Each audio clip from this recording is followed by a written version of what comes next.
Bueno, ya, entonces continuamos con nuestro programa para ya no atrasarnos más, por favor, y ya irnos a cenar, que ya estamos cansados, ¿no? Ahora tengo el gusto de presentar ya a un conocido de la asociación, bien conocido, el señor Javier Cantú de Herramientas. Javier, bienvenido, muchas gracias por la plática que nos traen. La plática es Innovaciones Tecnológicas en el Coniado de Cilindros y viene acompañado por la gente de Rotterdam. Muchas gracias, adelante Javier, y bienvenido. Un aplauso, por favor.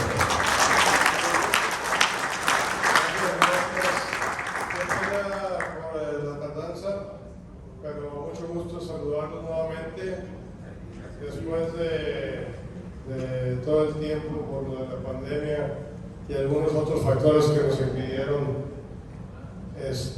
verlos personalmente y tener el gusto de saludarlos. Qué bueno que ya nos libramos con todo eso y pues a seguir adelante.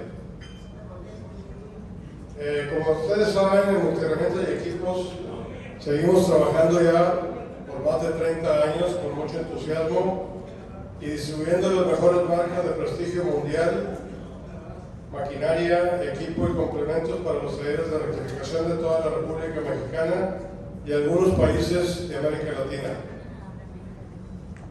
Dentro de los principales y más complejos procesos en la rectificación de motores es el honing o pulido de cilindros, que cada vez es más importante debido a las estrictas especificaciones geométricas en dicho proceso.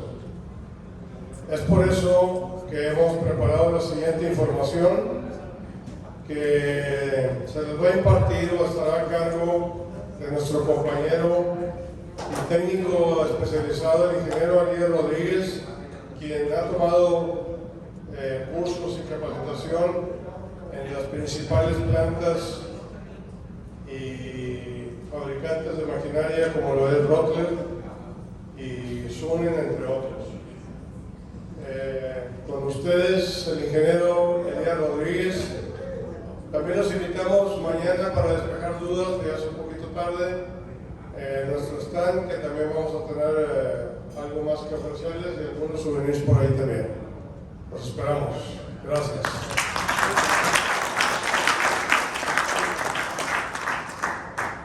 Adelante, Elías, con confianza. Gracias. Muchas gracias por todo, por quedarse hasta la tarde. Estamos a orden. Mucho gusto. Nada más un pequeño detallito ahí. No tuvimos el break de 5 minutos, nada más. ¿Se ha apagado el tuyo? Creo que sí. ¿Me ayudas con el micrófono? Ah, bien. Usa primero el tantito.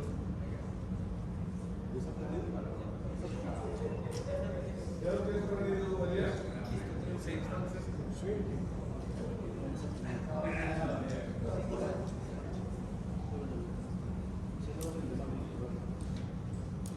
¿Sí es aquí?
Perfecto, muchísimas gracias a todos. Empezamos rápidamente. Mi nombre es Ariel Rodríguez, tengo 8 años trabajando para Multiherramientas y Equipos como ingeniero de aplicaciones de servicio técnico. Algunos de los clientes que atiendo, aparte de los que he tenido el gusto de conocer que forman parte de la ARRA, en la empresa atendemos también a algunos clientes como estos. que son meramente clientes industriales. Entre ellos hay algunos que ya hacen rectificación de motor, como Cummins, Daimler, Caterpillar y LKQ, también ellos lo realizan. Hay quienes hacen componentes directamente, como lo que es Dexter, Waco, Cartesis y Rodani, que son empresas francesas e italianas que tienen plantas aquí en México y están haciendo componentes para motor también. Y algunos de la industria aeroespacial, British Safran hace trenes de aterrizaje, de mantenimiento para los aviones, así que nos interesa mucho que no fallen, ¿no? Y tienen que ir muy bien joneados para que no tengamos ese tipo de problema. Y Honeywell y Aerospace, es un poquito mejor de este lado. También son algunos de los clientes. Lo que queremos con esta conferencia también es compartir un poquito de ese conocimiento que hemos adquirido a través de los años al trabajar con estos clientes y con otros procesos de joneado. No nada más se jonea lo que viene siendo un motor. Hay, por ejemplo, cilindros hidráulicos, hay medidores de gas, hay trenes de aterrizaje, hay válvulas, hay muchas otras cosas que pueden llegar a jonear. Y entre ello lo que queremos hablar es cómo ha cambiado, en el caso específico de ustedes, lo saben ustedes mejor que yo, cómo han cambiado los motores con el paso del tiempo. Los primeros motores de 1920, a las 5,000 millas tenías que volver a anillarlos, porque no era lo que duraba. Sus tolerancias, sus materiales estaban hechos de esa manera. Los motores de hoy tienen unas tolerancias materiales completamente diferentes. Entonces, si el motor que yo recibo ahorita no es el mismo, ¿por qué sigo utilizando la misma técnica de joneado desde hace 40 años? Como que algo anda mal, ¿no? Si el motor tiene otro material, tiene otra composición, tiene otra tolerancia, yo también debería de tener otra manera de trabajar. ¿Qué es lo que vamos a aprender el día de hoy? Vamos a revisar, algunos de esos mejor ustedes ya lo conocen mejor. ¿Qué es joneado y por qué joneamos? Ya lo conocen, pero vamos a repasar también lo que son los valores de velocidad. Vamos a describir un poco el proceso, hablar de las piedras o las barretas abrasivas y lo que más les interesa, que son la remanufactura de los cilindros del motor. ¿Qué es joneado? La palabra joneado como tal es un anglicismo. Un anglicismo es una palabra que tiene su origen en inglés y se adapta al español. Por ejemplo, Wi-Fi. Si tú buscas en el diccionario de la Real Academia Española, existe Wi-Fi y aparece. Es un anglicismo, una palabra que se originó en inglés y ya se adaptó al español. En el caso del joneado es honey, la palabra de la que se origina en inglés. Aunque en otras partes del mundo, sobre todo España, lo conocen también como bruñido, es otra manera como se le conoce. El joneado bruñido es un proceso de mecanizado con arranque de viruta y se trabaja con un medio abrasivo. Consiste en que a través de la fricción entre el abrasivo y la pared a tratar, modifiquemos las variaciones de la superficie. ¿Qué tipos de variaciones tenemos? Montes y valles. En montes y valles tenemos diferencia entre macrogeometría y microgeometría. ¿Qué es macrogeometría y qué es microgeometría? Básicamente son dos áreas diferentes que atacamos cuando ponemos. Cuando hablamos de defectos macrogeométricos, estamos hablando de la forma del cilindro. ¿Qué forma debe tener? Y entre ellos está rectitud, planitud, paralelismo, simplicidad, concentricidad, redondez, etc. Cuando hablamos de microgeometría, estamos hablando de regularidades menores, lo que es ondulación y rugosidad. El objetivo del joneado es corregir estos errores o defectos de fabricación para obtener una vida útil de esta pieza, que es la que esperamos. De nuevo, macrogeometría y microgeometría, las diferencias entre uno y otro, ya va a ser un poquito más rápido. En macrogeometría, estos son los errores más comunes de forma que se ven, están definidos por la norma ISO, que es un método de estandarización de la manufactura. Fuera de redondez, cuando tenemos que hay abocardamiento, cuando hay ondulación, cuando está bajo de diámetro, cuando tiene forma de barril, que es lo contrario del abocardamiento. En el abocardamiento las orillas están abiertas, el barril está abierto del medio, son figuras diferentes. Taper, que es lo más común en los motores, o conicidad, eso es lo más común aquí. Marcas de boreado, ¿cuándo puedo tener marcas de boreado? Cuando la rima no tiene bien afilado el buril, o el inserto, si me imagino con el inserto ya está dañado, puedo tener algunas marcas que también se pueden tener con boreado. Marcas de rimado, las válvulas, por ejemplo, las guías de la válvula se riman y también se pueden jonear. Hay instrumentos para jonearlo, para dejar el mismo ángulo que tienes en un cilindro, la misma tolerancia de una 10 milésima que tienes en un cilindro, y esto mejoraría la vida útil de la válvula, porque tiene una mejor superficie de deslizamiento. Lo que es la forma de arcoíris y la desalineación. Esta desalineación, en su caso, pues lo vemos más con lo que es la bancada, ¿no? Después de que yo la corto en la cortadora en línea, si yo la mido con una CMM, que es una máquina de coordenadas, para poder revisar que todos los círculos estén parejos, voy a ver una cierta desalineación. Después de que la corto, la debería de jonear para asegurarme de que la línea central sea exactamente la misma en todos los casos, porque no es una sola pieza continua. Esto que está aquí fue lo que lo describí usando las imágenes, porque no todas las imágenes estaban en esta presentación, pero básicamente lo importante es esto. Todos estos errores de forma de la macrogeometría que están definidos por un ISO se corrigen joneando, y lo interesante del joneado es que se hace esta corrección removiendo la menor cantidad posible de material. Esa es la diferencia entre salvar una pieza o desecharla, lo cual es muy importante. Todos estos errores de forma tienen que ser medibles y cuantificables para poder darles un valor, y todo eso está definido por ingeniería de producto. Ingeniería de producto, el ingeniero que se aventó la chamba de hacer los dibujos y decir voy a fabricar un motor y lo voy a mandar al mercado, utiliza este tipo de símbolos.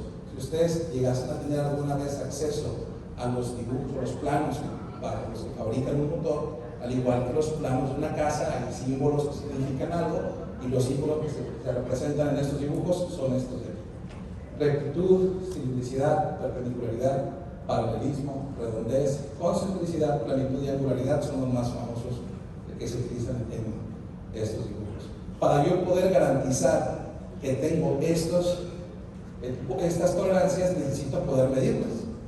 Si tú me das un cigüeñal, a ver, aquí está un cigüeñal de un Cummins ISX, dime en cuánto está, pero no me das un micrómetro de exteriores, ¿cómo voy a saber en cuánto está ese cigüeñal? Con una cinta de medir de un sastre, con una cinta de medir de un albañil, con un vernier. No son las herramientas correctas. Existen las herramientas correctas para poder saber en cuánto está ese cigüeñal. De igual manera, para poder medir la forma de estas piezas necesito un bore gauge. ¿Por qué un bore gauge? Porque es la manera más rápida de poder revisarlo. Si utilizo un micrómetro de interiores, también obtengo una medida, pero no puedo revisar la parte interior del cilindro. ¿Y cuánto me voy a tardar en tomar esa medida? Una vez que calibras un bore gauge, puedes tomar mediciones en la parte lo más alto posible del cilindro, lo más bajo posible del cilindro y al centro, y a 90 grados. Haciendo esas mediciones, yo garantizo la forma de ese cilindro esté dentro de la tolerancia. Los clientes con los que trabajamos actualmente, que son industriales, manejan una tolerancia de 15 micros en cilindricidad, que es mucho menos que una 10 milésima. Y hay clientes, por ejemplo, Caterpillar, en Nuevo Laredo está manufacturando inyectores de diésel. Nosotros vendimos ese proyecto, les damos ese proyecto y su tolerancia es una micro. Hasta la gente vamos a ver cuánto mide exactamente una micro. Entonces es importante. Ahora, cuando hablamos del acabado de la superficie, existe también un símbolo, y estos son los símbolos que se utilizan. En el sistema antiguo teníamos estos simbolitos que veíamos en el plano, y, lo veo, yo ya sé qué rugosidad tengo que dar, ya sea que la mida en micropulgadas o en milímetros, cualquiera de los dos son hasta cierto punto válidos. Y actualmente ya se está utilizando este símbolo. Este símbolo me dice, cuidado, esta superficie tiene que tener algo en particular. Y hay notas en esos dibujos o esos planos que me dicen cómo tiene que ser esa rugosidad para que cumpla con la especificación. Y ahí ya estamos entrando en lo que es microgeometría. En microgeometría son las imperfecciones del acabado de la superficie. ¿Quién me puede poner la diapositiva? ¿La lees?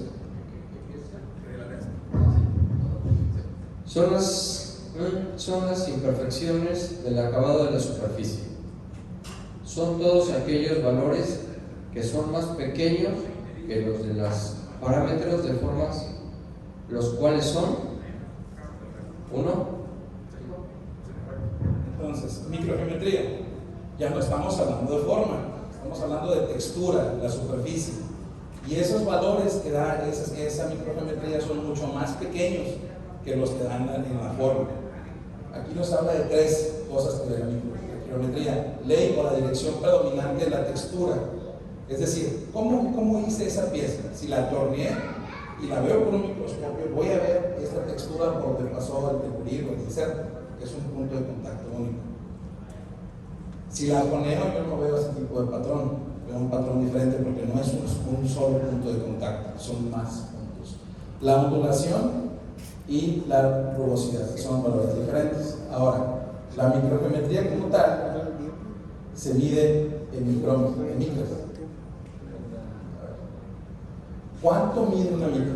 Una micra es igual a 39 millonésimas de pulgada. En el ejemplo que tenemos aquí, el círculo grande está simulando lo que es un cabello humano. Si nosotros agarráramos un cabello humano y lo ampliáramos a ese diámetro, ese puntito que ven aquí, eso es un micro. Ahora, para yo poder medir estos valores, pues no los puedo medir con el Borghese. No se vale el milímetro, no se vale el tantiómetro, no se vale ninguno de este tipo de cosas. Necesito fuerza un rugosímetro o profilómetro. Un rugosímetro o profilómetro es un instrumento que es capaz de leer ese tipo de texturas y las lee usando, en este caso, desde contacto. Por ejemplo, este que es uno de marca MAR, existen dos tipos de punta, que es la que lee esta superficie de 2 y de 5 micras. Son los dos diámetros que tienen la puntita, que es un diamante, que es el que palpa realmente esa superficie y me va a dar un valor en número, que es la rugosidad. ¿Qué valores de rugosidad? Bueno, el más común de todos es RA. RA es el valor de rugosidad más usado. Que casi todo, cualquier tornero que tú vayas, oye, ¿qué acabado lo voy a dejar? ¿Quieres que le deje esta flecha? O a este buje, o a este alojamiento, ¿qué acabado? Tú le tienes que dar un valor de RA para que él sepa cómo lo tiene que dejar. No obstante, en los cilindros de motor, RA no es un valor válido. ¿Por qué RA no es un valor válido? RA no es un valor válido porque dos superficies que tengan una diferente rugosidad pueden tener el mismo valor de RA. Aquí en esta muestra, si se fijan, los dos dan exactamente la misma RA. El problema está en que la parte que ves aquí arriba tiene demasiados picos. Y esto que ven aquí abajo es una representación de un platón, que es el acabado que se busca actualmente en un motor. En el acabado platón lo que haces es eliminar estos picos, que son los que desgastarían más rápido el anillo, y tener valles o para que tengas muy buenos microdepósitos de aceite. Aquí tenemos un ejemplo que nos va a ayudar a entender esto muy bien. Ahí vemos dos superficies que tienen exactamente el mismo RA, pero la superficie de contacto es completamente diferente. ¿Qué pasa con esta? Aquí estamos haciendo como que esta es una flecha y está rodando la flecha y está abrazada por estas dos superficies. Estos picos se van a desgastar muy rápido por la fricción que tienen y va a haber un juego, una holgura mayor aquí. Lo mismo pasa con los anillos. Si yo dejé demasiados picos en mi superficie, esos van a desgastar muy rápido los anillos y voy a tener una mayor holgura. Entonces, ¿qué voy a usar ahora? ¿Cómo voy a saber cuál es el valor correcto?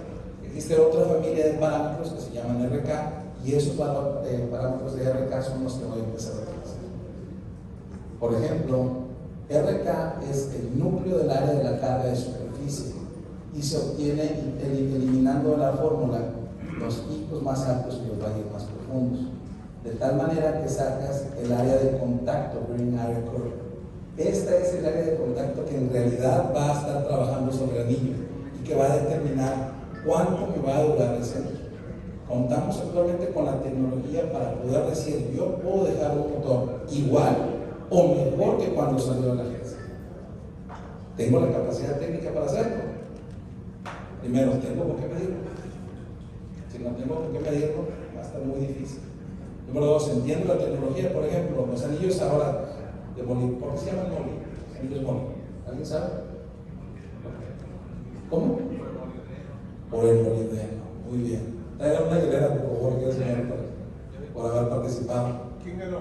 Juanito, haz una hilera, por favor, por haber participado. ¿Y qué tiene que ver que sea molibdeno? Enfriamiento, por ahí va, esta temperatura, ¿vale? Porosidad. Puede ser acero y no tener poros. ¿Hay algún particular en el molibdeno? ¿Qué? Con gusto. ¿Cuál, perdón? Poroso. ¿Cuál, perdón? No. ¿Hay algo particular en el molibdeno? No. ¿Alguien dijo temperatura? ¿Alguien dijo algo de la temperatura? ¿Quién fue? Una hilera para el señor, por favor. Va por ahí la temperatura. Se llama coeficiente de dilatación térmica. ¿Qué es el coeficiente de dilatación térmica? Todos los materiales, inclusive el concreto, si se calienta, se dilata. Les ha tocado pasar por un puente y escuchar un pequeño ruido en las llantas. Las separaciones entre el puente. ¿Por qué hacen separaciones en el puente? Porque por la temperatura el concreto también se dilata, crece de tamaño. Lo mismo pasa con el anillo. Y el molibdeno es uno de los metales que tiene el coeficiente de dilatación térmica más bajo que existe. Por eso se hace en el molibdeno. Entonces ya no es el mismo material, ya no lo puedo trabajar igual, ya se comporta diferente. También hay anillos con cromo, antes no se cromaban. ¿Por qué les ponen cromo? Todo eso tiene una razón de ser. Y entre los valores, por ejemplo, que me va a dar el velocímetro están estos valores nuevos que son los que tengo que empezar a ver, ya no RA, MR1. ¿Qué es MR1? MR1 es la relación de material correspondiente a la posición del límite superior del núcleo de rugosidad. ¿Qué es eso? Es decir, vamos más sencillo. El área de contacto, el bearing area curva, que es el que me va a dar cuánto me dura una pieza. De esta superficie de aquí, ¿qué porcentaje es pico y qué porcentaje es valle? De esta superficie de aquí, ¿qué porcentaje es pico y qué porcentaje es valle? Eso es el MR1 y el MR2. MR1 es la parte de arriba. De toda mi rugosidad que me midió el rugosímetro, ¿qué porcentaje es pico? MR2, de toda mi rugosidad que me midió de la muestra que tomó el rugosímetro, qué porcentaje es valle, y eso va a determinar cómo se va a comportar directamente el material a la hora de estar friccionando, a la hora de tener una cantidad de depósito de aceite. En MR2, que es el que me mide el valle, me está diciendo de qué tamaño es la perla de aceite que va a lubricar el anillo. ¿Será importante o no será importante la cantidad de aceite que tengo ahí? Claro. Ahora, otro valor, RZ. ¿Qué es RZ? Es el promedio de las alturas de los picos y los valles. Hace lo que hace RA, sacar una medida aritmética, pero ahora va a ser tomando en cuenta únicamente picos y valles. Otro valor, RP, es la distancia del punto más alto del perfil a la línea media de la base de la curva. Se me hace que los voy a marear con todos estos datos técnicos. Pero ¿qué podemos hacer? ¿Cómo lo podemos resumir? Número uno, necesito tener un crucímetro para poder medir cómo estoy dejando el cilindro con lo que estoy trabajando. A lo mejor no tengo ahorita la manera, porque el mercado no lo permite, de poder tener una monedora nueva de última generación. Pero con lo que tengo actualmente, yo debería saber dónde estoy. Si yo no sé en dónde estoy, yo no sé cómo llegar a donde quiero, porque no sé cómo empezar. Y en muchos de ustedes, inclusive tienen crédito en la empresa, no tengo el gusto de mostrarlo a todos, pero en la empresa les podemos apoyar con el crédito para que puedan obtener un rugosímetro y puedan empezar a medir cómo están. Primero el bore gauge, pero ahí estás hablando de otra cosa. Estamos hablando de macrogeometría y microgeometría. Un bore gauge, estamos hablando de forma. Necesitas tener una placa de torsión. Si no tengo un torque plate, no estoy joneando correctamente. ¿Por qué? ¿Qué pasa con el torque plate?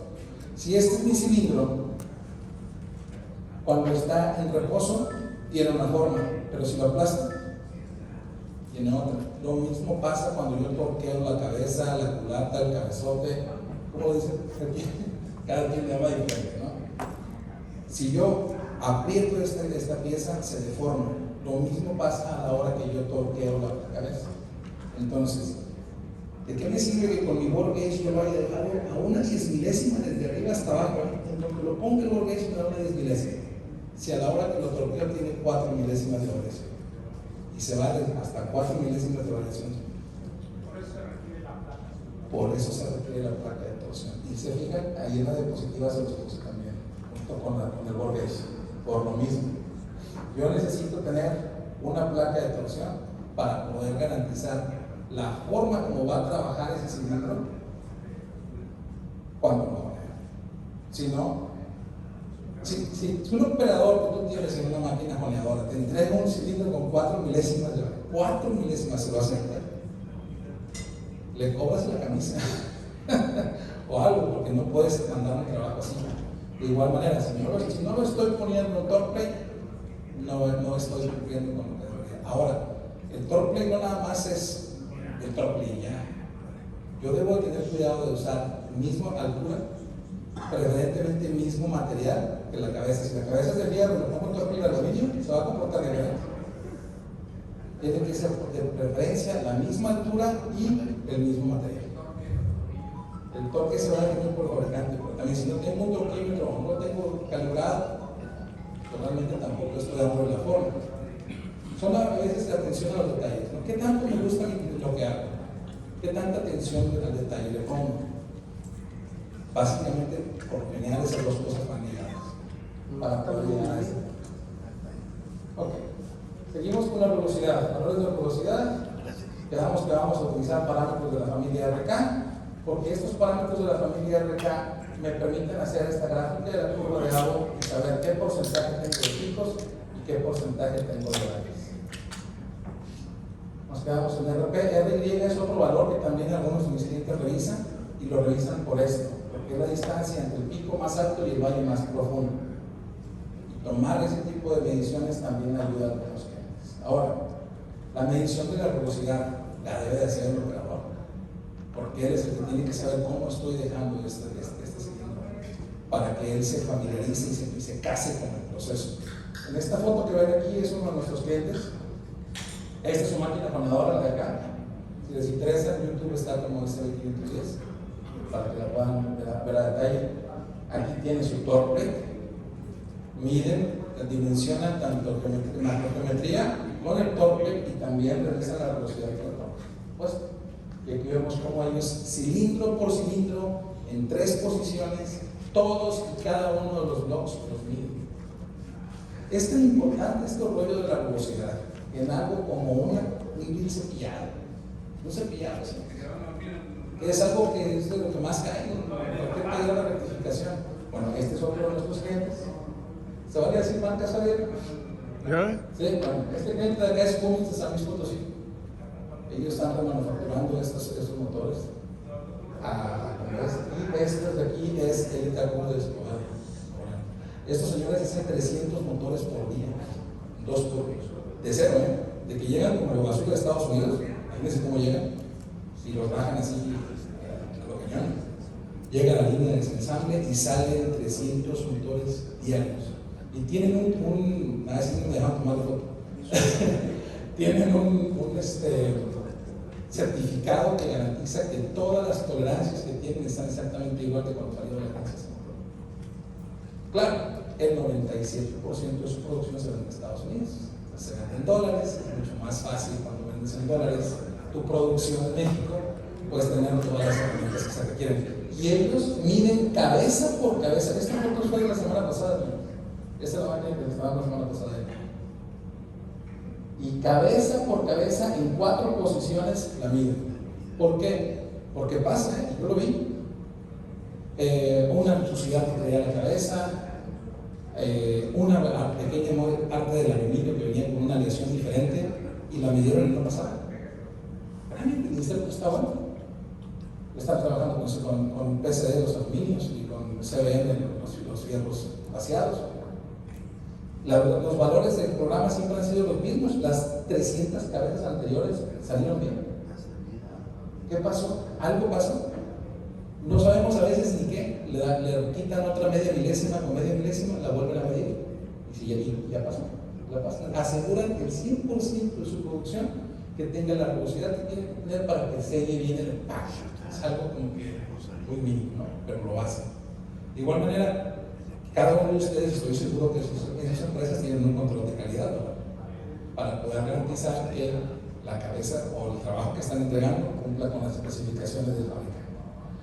Rápidamente, descripción del proceso. Horneado bruñido es un proceso mecanizado por abrasivo.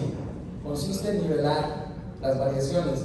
Y cuando estoy haciendo un cálculo en ingeniería del producto, tengo que ver que el grosor de la camisa cumpla con la regla de 3 a 1. Porque las herramientas de horneado son autocentrantes y se expanden por presión. Si el grosor de la camisa no es lo suficientemente robusto, la presión de las piedras de horneado lo pueden destrozar. Entonces, aguas con los operadores, porque a veces le meten más presión cuando están todos. Si lo trabajan ustedes de horneado a mano, hay que tomar muy en cuenta la presión que le estoy dando para poder dar la cilindricidad que necesito. Piedras o barretas abrasivas, que es de lo que está hecho el horneado. Al ser mecanizado por abrasivo, el abrasivo es el que manda, ¿no? Que es la piedra o barreta abrasiva, como lo conozcan. Están hechas de dos cosas: el abrasivo, que es el que corta, y el aglutinante, que es el que le da la forma. Todos los abrasivos, sin excepción, llámese diamante, llámese CBN, llámese borazón, el oro público, carburo de silicio, el que ustedes no se manden es polvo.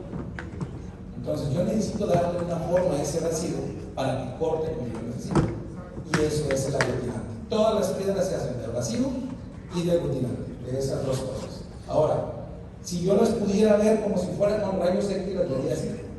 Cada puntito de estos es el abrasivo, y el aglutinante es todo lo demás que lo mantiene en esa posición y le da esa forma. Aquí vemos algunas fotos de cómo son los abrasivos convencionales, que son óxido de aluminio y carburo de silicio, los más comunes. Cómo son sus pepitas, y qué pasa cuando las trituras y cómo se comportan ya una vez que están triturados. Aquí vemos los super abrasivos, que es la tecnología actual que se debe de utilizar, donde vemos el diamante y el CBN o nituro de oro público. Tienen microestructuras cristalinas diferentes, por lo tanto se comportan diferentes a la hora que honean, y es importante también saberlo. Todas las herramientas de honeado se les conoce como herramientas autoafilantes. ¿Qué es eso? Los que trabajan con buril, después de cierta cantidad de tiempo, hay que afilarlo, porque el buril ya no corta. El que trabaja con inserto, después de cierta cantidad de piezas, hay que modificar, o giras el inserto o lo tienes que reemplazar, porque ya perdió filo, ya no corta igual, aunque sea un CBN o diamante. Lo mismo pasa con la piedra de honeado, pero se comporta diferente. Cuando pierde la parte corta, se achata como se ve aquí. Ya quedó chato, ya no tiene una parte que corta. Entonces, cuando ya no está cortando, empieza a tener mayor presión. Entre la presión que carga y la rebaba que se genera, se va comiendo el aglutinante. Y cuando se come el aglutinante de al lado y recibe mayor presión, se desprenden los micropartículas de abrasivos y se expone una nueva. Por eso se les conoce como autoafilante. Para que ese proceso suceda de forma correcta, yo necesito tener el lubricante correcto y abundante. De lo contrario, se va a tapar esa piedra, ya no va a cortar, se va a calentar el cilindro. Durante muchos años, la mayoría de los rectificadores han usado diésel. ¿Por qué? Porque era muy fácil de acceder a él, y sobre todo porque el diésel venía con sulfuro. El sulfuro es un muy buen lubricante para este proceso. Pero llegan las regulaciones ambientales, y así como a la gasolina le quitaron el plomo, ¿no se acuerda la Magna Zinc? ¿Por qué era zinc? Porque era sin plomo. Antes era no, y no traía plomo.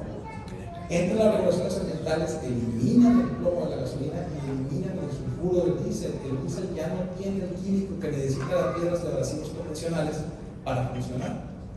Y por eso les pasa lo que ven aquí. ¿Qué le notan a esta piedra? Se despostilla. Aquí hay una piedra nueva, y no se alcanza a ver muy bien, pero la parte de arriba de la piedra nueva ya se despostilló. Pero está nueva. Es que la golpeó el operador. No es cierto. Está en la parte de arriba, ¿no? ¿Cómo la golpeó? La de abajo me la creo, no se le va a hacer nada. Se le tiene que ir, se le puede ir una de vez en cuando. Pero la parte de arriba, ¿cómo lo hizo para quebrarla? Cuando no tengo el abrasivo lo suficiente, aquí se les llegan a mezclar, a fundir, porque llega hasta 600 grados, el metal con el que están trabajando. ¿Alguna vez han visto la piedra, han visto chispitas de metal en el costal? es porque no tengo lubricante correcto. Cuando eso pasa, se tapa. Y cuando se tapa, ya no se despostilla esto. Y cuando hay mucha presión, cede. ¿Por dónde cede? Por el medio, ¿no? Siempre va a ceder por las orillas. Y por eso se quiebran las piedras de las orillas. Y nos da mucho coraje que tenemos que ver del otro. Ok. Importancia del lubricante, el proceso adecuado es suficiente. ¿Para qué? Para que la piedra se desgaste de la forma correcta y se afile bien. Esto que ven aquí no es por el lubricante. Si ustedes ven que la piedra está con forma cónica, no es por el lubricante. Aquí no lo dice el manual. O no estoy usando la suficiente presión, o el procedimiento de desplazamiento vertical no es el correcto. Pero eso lo podemos ver más adelante, para ayudarles a que este tipo de situaciones no sucedan en sus empresas. Ahora, esta diapositiva nos muestra qué porcentaje del costo del joneado es el aceite. En Sunen, los que trabajan con piedra Sunen, años 100, años 200, años 300, deberían de estar usando el aceite que mismo Sunen te vende.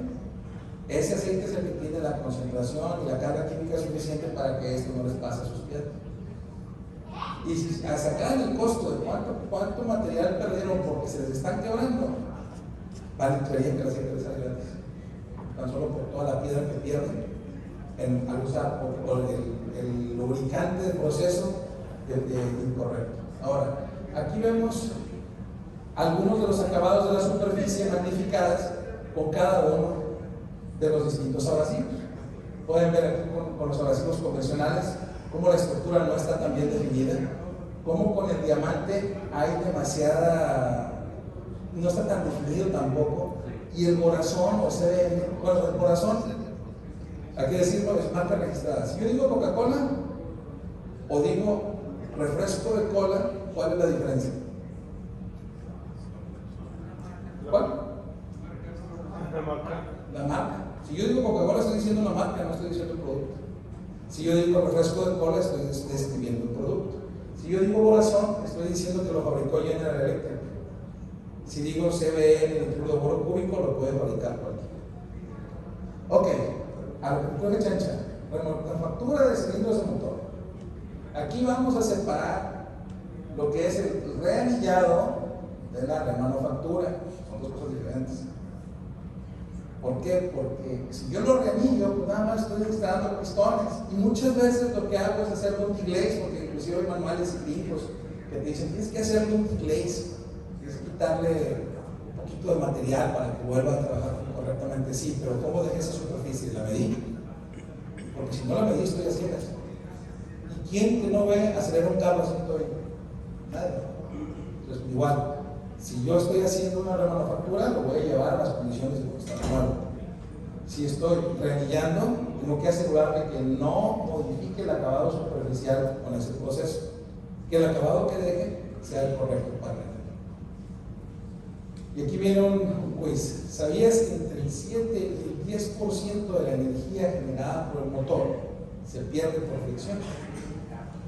Es decir, ¿qué es un motor de combustión interna? Es un motor que transfiere la energía química que viene de la gasolina a través de la combustión en energía mecánica, en un torque, en un desplazamiento. Del 7 al 10% se pierde del motor por fricción, y más del 60% de esa energía que se pierde en el cilindro, el anillo y el pistón, esas dos piezas. Ahora, pasa como los videos de internet, ¿no? ¿Sabías que? ¿Cómo sé que eso es cierto? Que no es algo que se le ocurrió a Sonso ni herramientas que estaba llamando. Bueno, para eso existen los documentos. Aquí tenemos un reporte técnico que está en el Departamento de Energía de los Estados Unidos, de un estudio que se hizo del 2015 a 31 de marzo. En este documento nos dice aquí exactamente lo que les acabo de decir en la diapositiva anterior. Nada más que está en inglés, ¿no? Por supuesto. Y aquí nos dice que el 35% es pistón y 26% es los anillos. Entonces es más del 60%. En este reporte Ford emitió el Departamento de Energía de los Estados Unidos. Por lo mismo el control ambiental, seguimos buscando cómo quemar mejor ese combustible y llegar a una mayor eficiencia. Ahora, vimos que ya la RA no sirve porque tenemos un valor diferente, que tenemos que ver estos tipos de valores. RBK, estos los brinqué hace rato, porque estos son los que más se usan en la remanufactura de cilindros de motor. Cuando vimos los valores hace un momento no los toqué, los voy a tocar aquí. RBK me mide precisamente qué porcentaje del material de la rugosidad es valle, y es el promedio de las profundidades de los valles. Esta me va a medir la capacidad de retención del aceite que va a lubricar el anillo. Este valor de RPK, el 90% de las aplicaciones debe de estar entre 50 y 55. Para obtener este valor, utilizo un tamaño de grano desde 70 hasta 325. ¿Por qué no doy un solo valor? Bueno, es aluminio o es fierro. ¿Es nica sí? ¿Es una camisa de Darton? No, todos son completamente diferentes. Las propiedades físicas del metal del que está hecho, químicas, son diferentes. Entonces, por eso no doy un valor de tamaño de grano. Pero si nosotros comprendemos esto, vamos a saber cómo poder llegar al punto que necesitamos a partir de donde estemos. RPK son la altura de los picos, es el promedio de las alturas de los picos, y este es el área de superficie que tiene contacto directo con el anillo en el cilindro. Bastante importante. Estos picos son el área que más rápido desgaste tiene el encendido inicial del motor. Y en el 90% de las aplicaciones yo necesito una RPK entre 10 y 15. Y se obtiene utilizando un tamaño de grano desde 500 hasta 1200. En realidad, cuando yo hago un acabado platón, casi no cambia de diámetro. Estamos moviendo entre 10 y 15 micras, que es menos de una 10 milésima. No lo puedo ver con el work gauge cuando yo hago un acabado platón. Y ha cambiado tanto esto que ha cambiado también la manera de medir la rugosidad. Ya existen rugosímetros láser, ya existen rugosímetros que por una cámara están sacando un análisis 3D como de la fotografía que ven ustedes aquí de la superficie, y le asignan un color a cada uno de los valores para analizar cómo se va a comportar ese cilindro a la hora de estar trabajando. Ahora bien, como si esto no fuera suficiente, aparte que tiene que quedarme con 15 micras de cilindricidad, bien parejito, que con el borde yo no vea que se mueva la aguja en donde lo ponga. Aparte que tengo que cumplir con todos los valores de rugosidad que necesito, hay otro valor adicional que tengo que cuidar, y es el cross-hatching, que le llaman petatillo, que le llaman rayado cruzado. Hay 20,000 formas de llamarlo, pero yo lo conozco desde la Universidad de allá, que es cross-hatching. ¿Okay? La velocidad, esto se tiene bien fácil, entre la velocidad a la que giro y la velocidad a la que me muevo. Es decir, a qué velocidad gira el bolsillo y a qué velocidad se desplaza hacia arriba y hacia abajo. En la mezcla de esos dos me va a dar un patrón. ¿Qué patrón me debería de dar?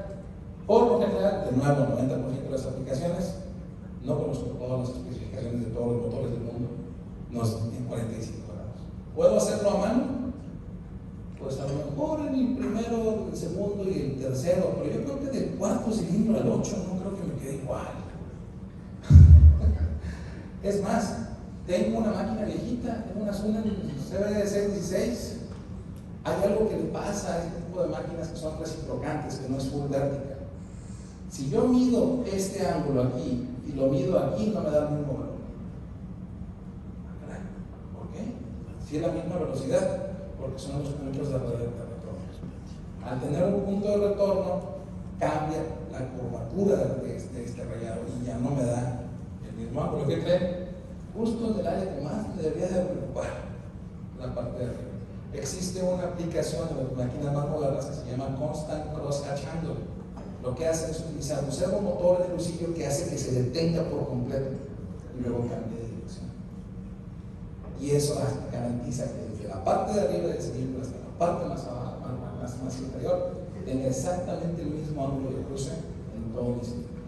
Ahora bien, de nuevo, si no tengo work gauge, pues no sé cómo me quedó. Si no tengo el rugosímetro, pues tampoco sé cómo me quedó. Y si no tengo cómo medir el cross-hatch angle, pues tampoco sé en cuánto quedó. El uniómetro, el tanqueómetro, no jala. Para eso existe una cámara especial, que esta cámara toma una muestra de esa superficie y hay un software que la cámara la conectas por USB a la laptop o a la computadora, cualquier base de Windows funciona, y hay un software que me saca exactamente no me queda muy claro, pero me dice, lo tienes en tanto. Y así ya lo mido. Si no es medible, cuantificable, no es corregible. Necesito saber en dónde estoy para saber a dónde tengo que ir. Ok, ventajas del proceso de ruido, ya lo vimos, alcanzar tolerancias de 39 milésimos de pulgada en lo que respecta a forma o macrogeometría, alcanzar RAs de hasta 2 de micropulgadas, que es el acabado más fino que me ha tocado ver, que son piedras de corcho. El abrasivo, el aglutinante, es un corcho mismo de los vinos, con carburo de silicio 1200, con aceite, y queda un acabado increíble. En el caso de los cilindros de motor, si me queda demasiado fino, tampoco es bueno. Hidroplanea el anillo por el padre es más fácil. Ok. De nuevo, para medir la velocidad necesito un rugosímetro, que es la manera más fácil y económica de poder medir en un taller cómo me queda, a través de una punta de diamante de 2 micras, que es la que yo recomiendo para que pueda medir toda la rugosidad de la superficie. Okay. ¿Cómo lograr los valores de rugosidad deseados? Número 1, seleccionar el abrasivo correcto. Si yo no selecciono el abrasivo correcto, nunca lo voy a lograr. Necesito saber qué material es el que estoy trabajando para saber cuál es el abrasivo correcto. Número 2, selección del tamaño del grano adecuado. Si yo quiero, digamos, un valor de RBK de 80, y en el paso 1 antes de hacer el plató no me da más que 60, pues me quedé 20 corto, ¿no? Me faltó más profundidad. Si no utilizo, el hacer el plató no me va a hacer más profundo el valle. Necesito bajarle de tamaño de grano. Entonces, ok, si me quedo en 60 y yo soy un tamaño de grano 240 que tengo que hacer, puedo usar un tamaño de grano 150 o 170, según el material que quiera trabajar. Por eso es importante seleccionar el tamaño de grano. Tener abundante refrigerante limpio y en la concentración adecuada. ¿Por qué? Porque si no me va a variar. En algún punto, el diamante no es eterno, el CBD tampoco lo es. En algún punto se va a desprender de la piedra, pero no me va a dar un proceso constante. Hay un proceso de estadística que se hace en control de calidad, que es el CPK. Por lo general, una empresa que se respete tiene que tener un CPK de 1.33, es decir, de 500 motores que hice, ¿cuántos de esos 500 me quedaron todos dentro de la tolerancia? Si yo no uso el lubricante correcto, nunca lo puedo controlar. Se los digo por experiencia que ya nos pasa. Y número 4, pues medir los valores de velocidad con frecuencia. Si no lo estoy midiendo, se supiera cómo quedó. Ok. En resumen, RPK es lo que toca el anillo. Se produce normalmente con un tamaño de grano entre 500 y 1200 para dar el acabado base.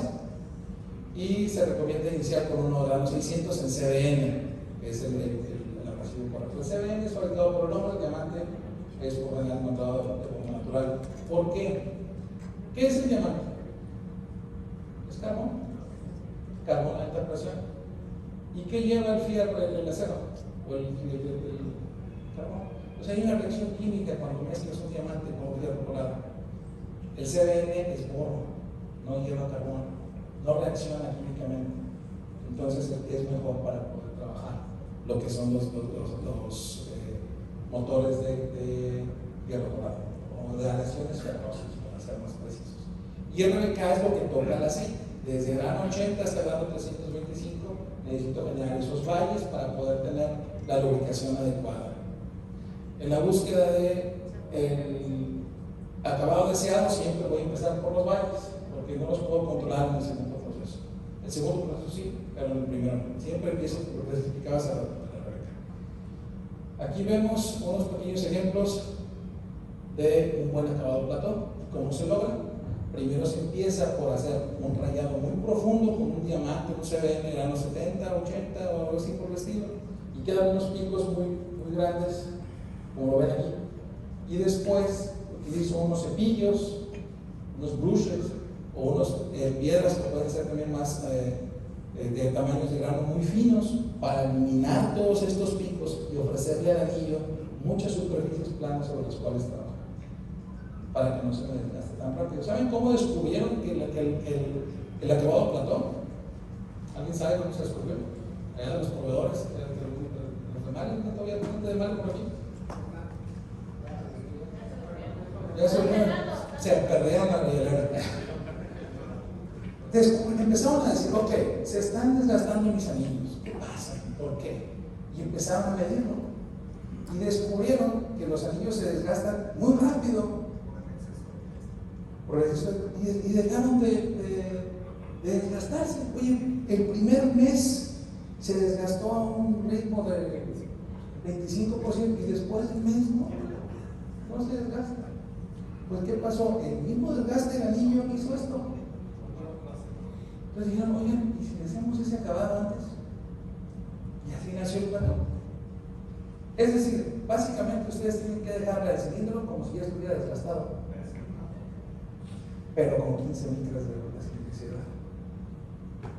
Y no lo quiero tan fino. Yo necesito que la razón de que hay un grano 600 a 1200 es porque en esta parte de aquí, en estas partes planas, necesito ciertos piquitos, muy chiquitos, para que me terminen de asentar, por decir así, el anillo. Y cuando eso sucede, resulta que ya no tengo blow back en el motor. Ya no pasa compresión para nada para abajo. Le pones un peso para medir el blow back, ya no existe. Por la forma como se asentan. Eso es lo difícil, pero si no tengo cómo medirlo, voy a batallar mucho para poder llegar a ese tema. En resumen, las 3 condiciones que debo cumplir en la remanufactura del motor es: número 1, la forma correcta de diseño. Número 2, la velocidad adecuada. Número 3, el ángulo de cruce. Por aquí tengo una nota. Si me lo preguntan y soy demasiado exigente, para mí me gustaría utilizar una máquina de lavado por ultrasonido para asegurarme que estos valles de aquí estén perfectamente limpios y no lleven rebarro, porque no los puedo lavar bien con otra cosa que no sea una máquina de ultrasonido. Y en el caso de aleaciones ferrosas, desmagnetizar el motor, siempre cuando tortas hay un magnetismo residual como resultado de la fricción. Entonces esas son cosas que puedo hacer. Ahora bien, ¿cómo le hago para aprenderme todo esto que se la llevó el estudiante que quieras hacer? Se la pasó aplicando los diapositivos, ¿no? Tampoco los quiero dormir y ya es muy tarde. No necesito saberlo todo de Einstein. No necesito. ¿Qué necesito? Saber dónde encontrarlo, cuando lo necesito, cuando lo requiero. Es decir, apóyense en nosotros. Con mucho gusto podemos visitarte, ver por qué estás trabajando. Yo me llevo el rubocímetro si quieres. Ahí lo tengo en el stand, si quieren mañana lo vemos, para que lo conozcan. Yo me llevo el rubocímetro, reviso qué es lo que estás entregando ahorita y lo revisamos para ver a dónde lo tenemos que llevar. Las tolerancias geométricas siempre me las va a dar el fabricante, pero los valores de velocidad nos tiene que dar el fabricante de la misma. ¿Por qué? Porque si yo estoy manufacturando un motor de Ford, no le estoy metiendo anillos Ford, ¿verdad? Entonces lo que me daba Ford en el plano ya no me sirve. Si uso Hastings, tengo que preguntarle a Hastings si Hastings en su catálogo tiene unos valores de velocidad. Si uso Moresa, yo he salido a algunos talleres con algunos clientes que he trabajado, que Moresa van, pues ellos también llevan su velocímetro y que dicen, no, pues tengo que usar esto. Si uso Total Seal, todas las marcas tienen unas recomendaciones de velocidad. Es decir, tengo que hacerle caso al fabricante del anillo en qué valores de velocidad tengo que poner. ¿Por qué? Porque no sé qué encuentro donde estoy. Si estoy en Oaxaca, a lo mejor no consigo más que de fierro colado. Oye, pero el anillo original es de cromo. O sí, pero pues aquí no lo encuentro. De modo que lo voy a mandar a pedir a México y lleve en 2 semanas. Le voy a poner este. Bueno, que ha acabado, necesito que tenga este. Le voy a poner ese que conseguí para poder. Híjole, ¿Qué fue? muy interesante todo y quisiera que Nada más, faltan 3 diapositivas. hubiera más tiempo, sí, pero necesitamos terminar antes de las 10, porque a las 10:30 se acaba el servicio de la cena en el restaurante. Pero como les decía hace rato, ahí está, y mañana vamos a estar en el restaurante todo el día, vamos a estar pasando mañana también.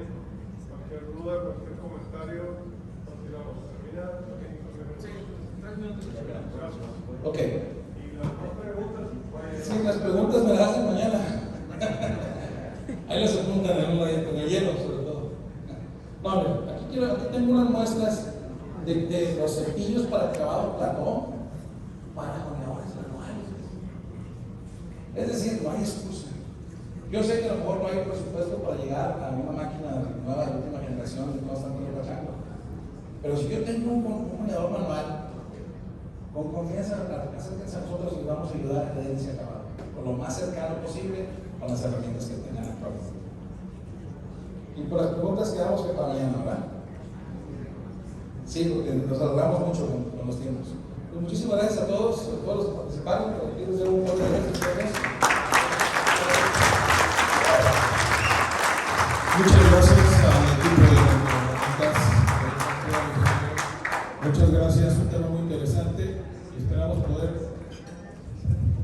poder seguir, ¿no?, continuando con esta labor y de capacitación con ellos, con los equipos que van a estar mañana presentes ahí en esta. Y por favor, ya podemos pasar al restaurante.